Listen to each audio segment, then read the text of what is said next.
Do you ever wake up disgusted, having no one to trust in, and you lost a girl you in love with? My homie Johnny gave his life away to some bride. Would've gave up everything for her, he treated her like a god. Till one night, thought he surprised her, came home early from his work, opened the door and on the floor he saw her panties, bra on his shirt. He walked over to the bedroom, all he heard was squeaking and screaming. He was so fucking in shock, he said he couldn't even believe it.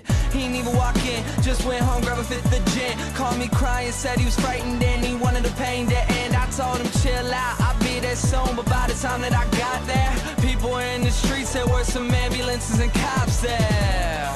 I guess when I hung up the phone, Johnny picked up his 45 and put the barrel up to his dome. All he left behind was a note that said I couldn't cope. I'm sorry if you care, but I feel like my life's a joke.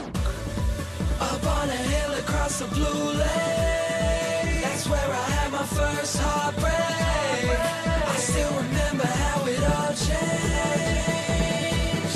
My mother said, don't you worry, child. See, heaven's got a plan for you. Don't you worry now.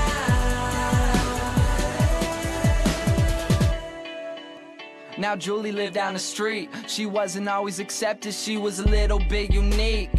She spent her whole life just trying to be cool, but she wasn't ever that popular and the other kids were cruel. When she went to school, they ignored her, acted like she wasn't there. Her mom was always at work and her father just never cared. So she spent the nights in a pillow, just drowning out all her tears in fear that she'd never be accepted by her peers. So she started smoking those cigarettes, she started popping those pills. She even cut her wrist sometimes cause she loved the way it feels.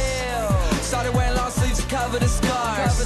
She even got grounded for stealing her mother's car. So she snuck out and got blacked out. Woke up the next day in some random person's house. Found out about a month later she had a baby in her womb. The next morning Julie's mother found her hanging in a room. Up on a hill across the blue lake, that's where I had my first heartbreak. I still remember how it all changed. My mother said, don't you worry, child. See, heaven's got a plan for you. Don't you worry now. My message is that life is way too precious, so be happy with your own and never want somebody else's. Plus you never know when it's gone, so think about that every time somebody play this song.